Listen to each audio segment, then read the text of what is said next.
오늘은 성령의 6번째 열매인 양선입니다. 양선은 원문의 표현을 보면 명사로 표현할 때 선함 등의 의미를 지닙니다. 이는 그 성품이나 자질만이 아니라 도덕적으로 윤리적으로 탁월한 선한 행실과 직결되는 표현입니다. 즉 양선이란 선한 의도뿐만 아니라 선의와 관련된 모든 행동까지를 포괄합니다. 이를 감안할 때 양선은 지난주에 살펴본 자비와 매우 유사한 표현일 수 있습니다. 그러나 양선은 그보다 훨씬 더 넓은 의미를 지니고 있습니다. 이를테면 자비는 단지 도와주고 돌봐주고 어려움에 처한 이를 위로해 주는 것이라면 양선은 이를 포괄할 뿐만 아니라 악한 일을 견책하고 교정하고 선을 행하도록 훈련하는 일까지를 포함합니다.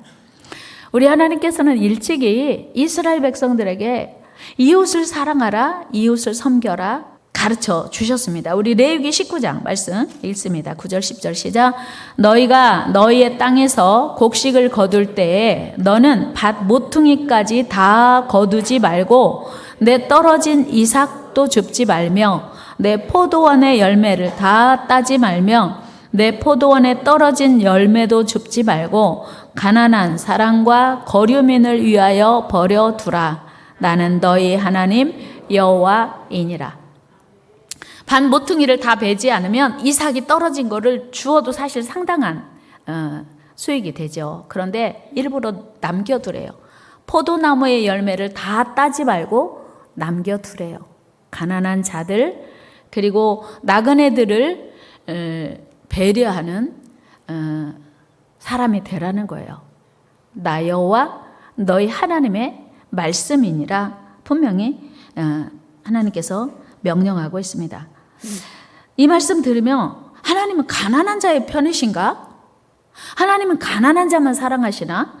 그런 생각할 수도 있습니다. 그러나 하나님께서 원하시는 이웃사랑, 사랑 나눔은 상대방을 위할 뿐 아니라 우리 스스로를 위한 일임을 알게 됩니다. 열왕기상 17장에 보면 하나님은 3년 6개월 동안 가물어서 거둘 것이 없는 어려운 상황에 엘리야 선지자를 가난한 과부의 집으로 보내십니다. 그런데 엘리야 선지자는 하나님의 명령에 따라 그 땅으로 갑니다. 열왕기상 17장 8절 9절 말씀 읽습니다. 시작. 여호와의 말씀이 엘리야에게 임하여 이르시되 너는 일어나 시돈에 속한 사르밧으로 가서 거기 머물라. 내가 그곳 과부에게 명령하여 네게 음식을 주게 하였느니라. 아멘. 여러분 지금 3년 6개월 동안 가물어서 곡식을 수확할 수 없습니다. 이미 수확한 곡식으로 이제 근근히 끼니를 때우고 있습니다. 엘리야 선지자를 보내려면 사실은 부잣집으로 보내야 돼요. 그런데 하나님은 가난한 과부 집에 엘리야 선지자를 보냅니다. 엘리야 선지자는 하나님 말씀에 순종하여 가난한 과부 집에 찾아갑니다. 마침 그 과부가 밖에서 나뭇가지를 줍고 있습니다. 그 가난한 과부에게 이제 먹을 것을 달라고 이야기해요. 우리 12절 말씀 같이 읽습니다. 시작. 그가 이르되 당신의 하나님 여호와께서 살아계심을 두고 맹세하노니 나는 떡이 없고 다만 통에 가루 한 움큼과 병에 기름 조금뿐이라. 내가 나뭇가지 둘을 주어다가 내가 나와 내 아들을 위하여 음식을 만들어 먹고 그 후에는 죽으리라. 아멘. 음식이요? 없어요. 지금 통에 가루 조금, 병에 기름 조금 있는데 그 통에 조금 남은 가루로 그 기름으로 반죽을 해서 이 나뭇가지 주워다가 마지막 양식 먹고 죽으려고 해요. 나눌 양식 없습니다. 거절합니다. 그런데 엘리야 선지자가 하나님 말씀 들었잖아요. 그러니까 맞아. 그 마지막 양식을 먼저 나에게 가지고 오세요. 그러면 하나님이 그 후에 양식이 떨어지지 않도록 주신다고 약속하셨어요. 이렇게 엘리야가 이야기합니다. 우리 13절 말씀 같이 읽어요. 시작. 엘리야가 그에게 이르되 두려워하지 말고 가서 네 말대로 하려니와 먼저 그것으로 나를 위하여 작은 떡 한 개를 만들어 내게로 가져오고 그 후에 너와 내 아들을 위하여 만들라. 아멘. 먼저 만들고 나중 만들 게 없어요. 통에 가루 조금, 병에 기름 조금 있는데 그것으로 무슨 먼저 만들고 나중 만들 게 있어요. 그런데 하나님의 명령이니 이렇게 다시 반복하여 이야기합니다. 14절 말씀 읽겠습니다. 이스라엘의 하나님 여호와의 말씀이 나 여호와가 비를 지면에 내리는 날까지 그 통의 가루가 떨어지지 아니하고 그 병의 기름이 없어지지 아니하리라 하셨느니라. 아멘. 하나님이 말씀하신 걸 그대로 전합니다. 이게 사실은 쉽지 않아요. 여러분, 마지막 먹고 죽으려는 양식을 나에게 가져오라고 하는 엘리야의 부탁이 쉬웠겠어요? 먹고 죽으려고 한다고 하는데 그거 나에게 가져오라고는 결코 쉬운 부탁 아닙니다. 그리고 누가 들어도 이 부탁은 거절할 수밖에 없는 부탁이에요. 안 돼요! 나와 내 아들이 마지막 먹고 죽을 양식이에요. 그것도 배부른 거 아니고 아주 조금이에요. 근데 나눠줄 게 어디 있어요. 못하죠. 이렇게 아마 여기 계신 분들 대부분 그렇게 표현하지 않을까요? 그런데 이 시돈 땅에 사는 사라밧 과부는 기꺼이 엘리야의 명령에 순종합니다. 우리 같이 읽어요. 15절 시작. 그가 가서 엘리야의 말대로 하였더니. 아멘. 복 받을 사람은요, 어디가 달라도 달라요. 이게 엘리야 선지자의 말이 아니고 하나님의 말씀으로 받은 거예요. 같이 해요. 복 받을 사람은 뭔가 다르다. 이 여인이 어떻게 아들 먹일 거를 선지자를 줍니까? 근데 그렇게 했어요. 여러분, 신기하고 놀랍게도 그 이후로 그 가정의 양식은 계속 공급됐어요. 하나님의 말씀대로. 마태복음 25장에 보면 양과 염소를 구분하는 기준이, 오른편과 왼편을 구별하는 기준이 선을 행했느냐 행하지 않았느냐라고 하는 걸 성경은 우리에게 가르쳐주고 있습니다. 우리 마태복음 25장 같이 말씀 읽어요. 시작. 모든 민족을 그 앞에 모으고 각각 구분하기를 목자가 양과 염소를 구분하는 것 같이 하여 양은 그 오른편에 염소는 왼편에 두리라. 아멘. 여러분, 이스라엘 나라의 목자들은 양과 염소를 함께 풀을 뜯게 한대요. 그리고 저녁이 되면 양과 염소를 구분한답니다. 만약에 같이 우리에 넣으면요, 이제 염소가 양을 괴롭혀가지고 양이 잠을 잘 수가 없어요.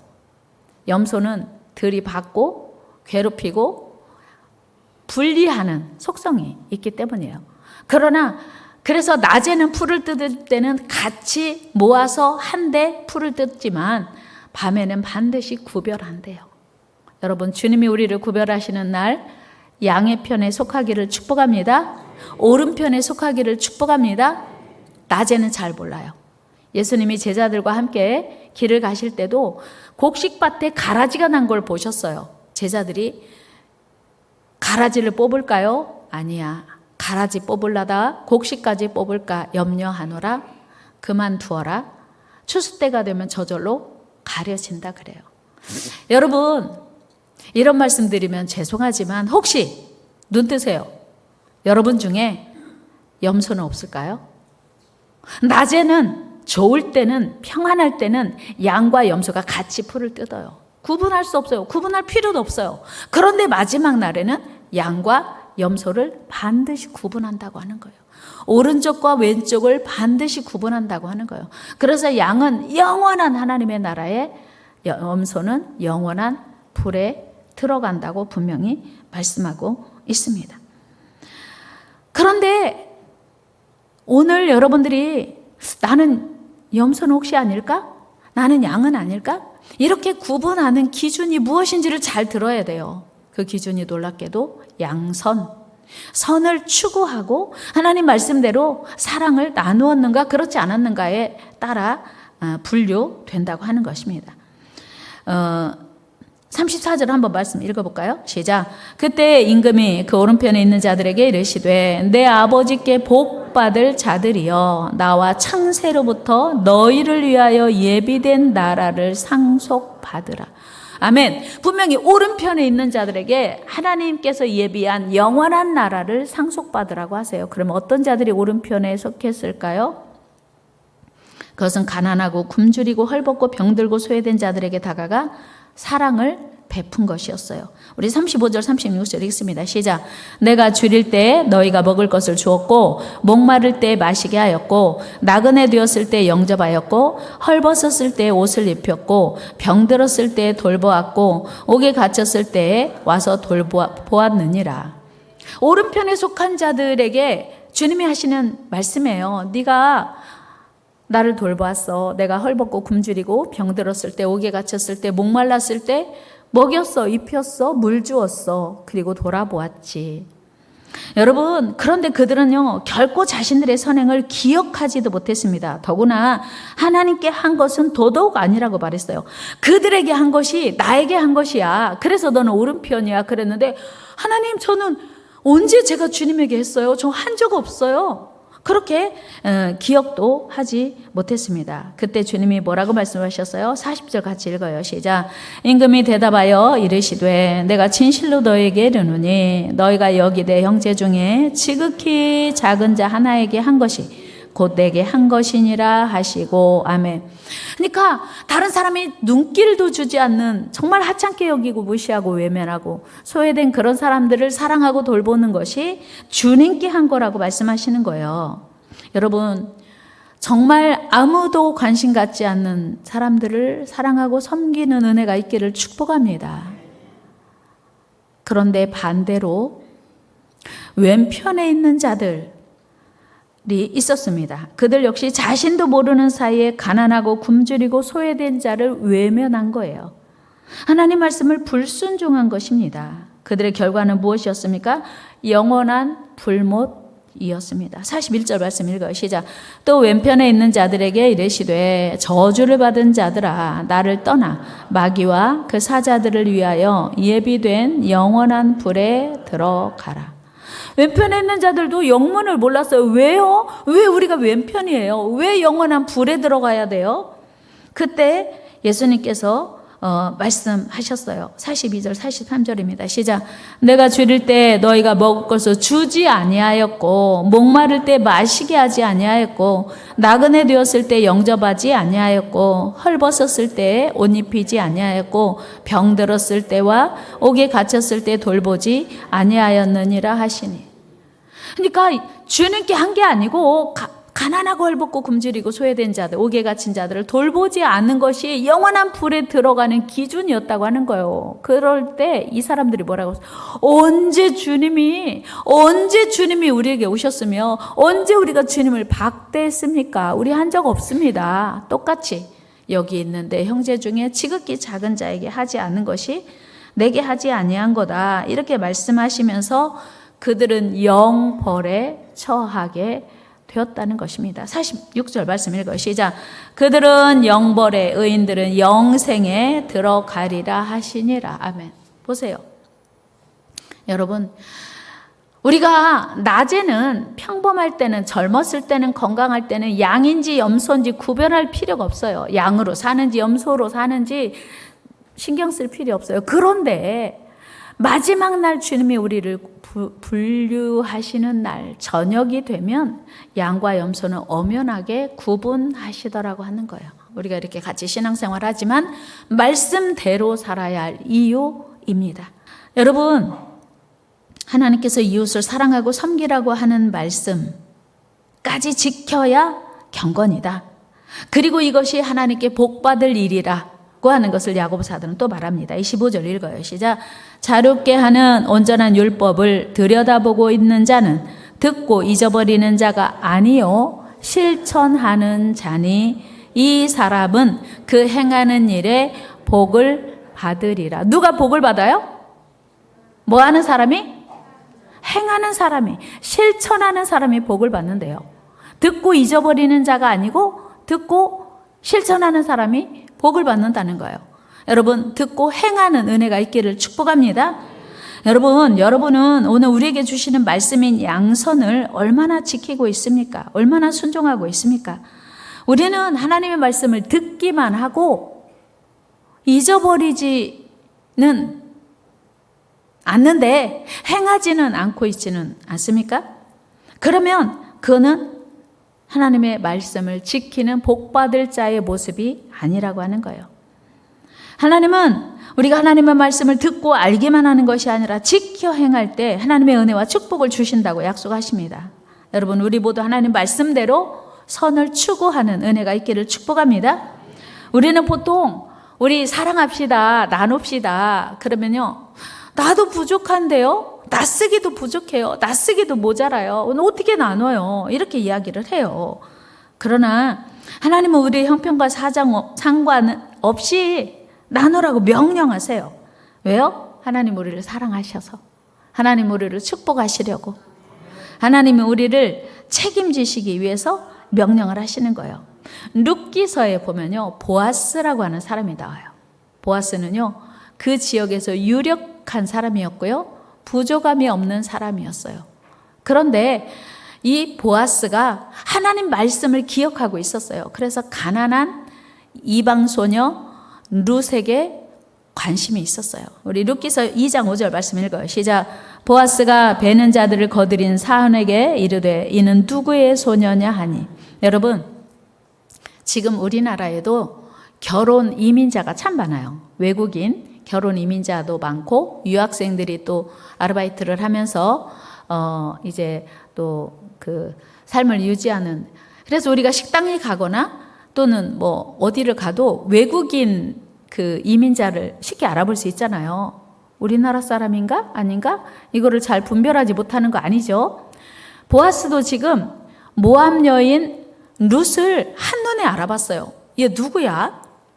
이삭 죽고 있는 그 룻을 무심코 지나가도 돼요. 그런데 도대체 얘가 누구냐? 관심 갖고 지켜본 거예요. 그랬더니 이렇게 말하고 있는 거예요. 여기서 떠나지 말고 나의 소녀들과 함께 있으라. 그들이 베는 밭을 보고 그들을 따르라. 소년들에게 명령하여 너를 건드리지 말라 하였느니라. 목이 마르거든 그릇에 가서 소년들이 길어온 것을 마실지니라 하는지라. 아멘. 보아스가요, 얼마나 사랑이 많은지, 하나님의 말씀을 얼마나 잘 기억하고 실천하는 사람인지,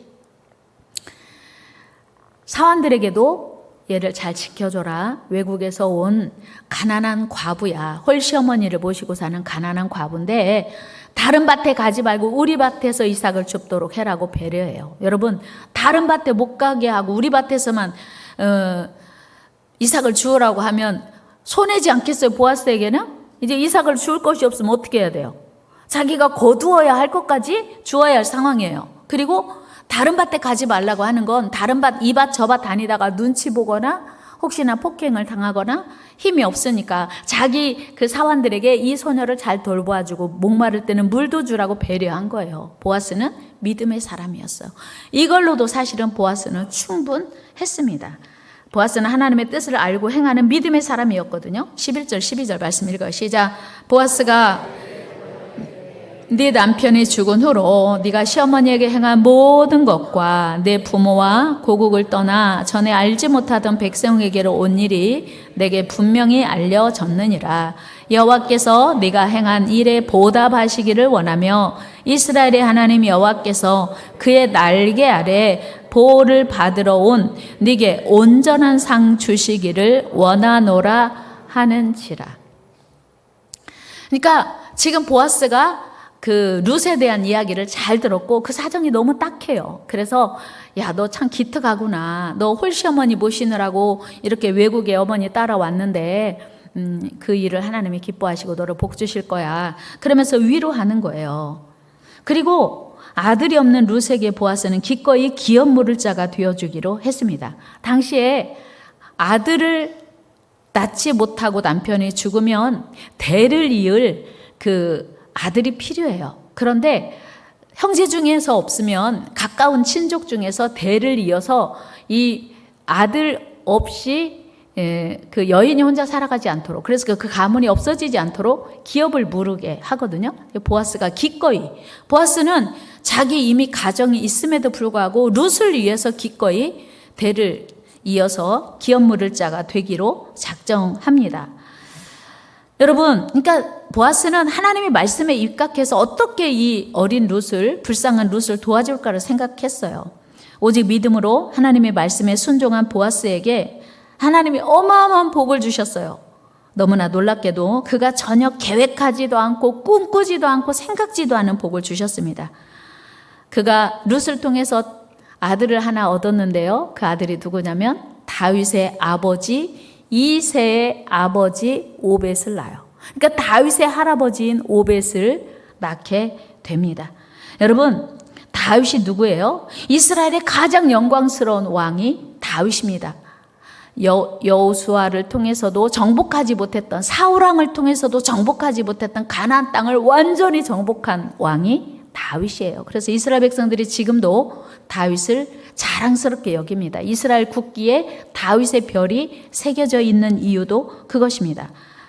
하나님은요, 믿음의 사람, 선행의 사람 보아스를 다윗의 할아버지 오벳의 아버지가 되게 해주셨습니다. 더 나아가 예수 그리스도의 조상이 되게 하셨어요. 룻기서 4장 13절 읽어요. 시작. 이에 보아스가 룻을 맞이하여 아내로 삼고 그에게 들어갔더니 여호와께서 그에게 임신하게 하심으로 그가 아들을 낳은지라. 어떤 아들 낳았어요? 17절 읽어요. 시작.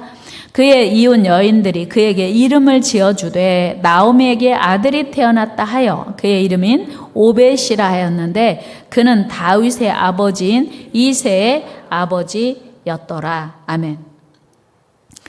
가문이 바뀐 거예요. 보아스가 만약에 룻을 이렇게 배려하고 사랑하지 않았더라면 보아스는 이름도 없는 사람으로 인생을 끝냈을 거예요. 그런데 룻을 사랑하고 돌보고 배려했더니 영광의 가문으로, 축복의 가문으로 이제 이름을 올리게 된 것입니다. 여러분, 이 얼마나 놀라운 축복입니까? 그렇습니다. 선행은요, 이웃을 위한 일이라고 생각하는데 우리를 위한 일이라는 거예요.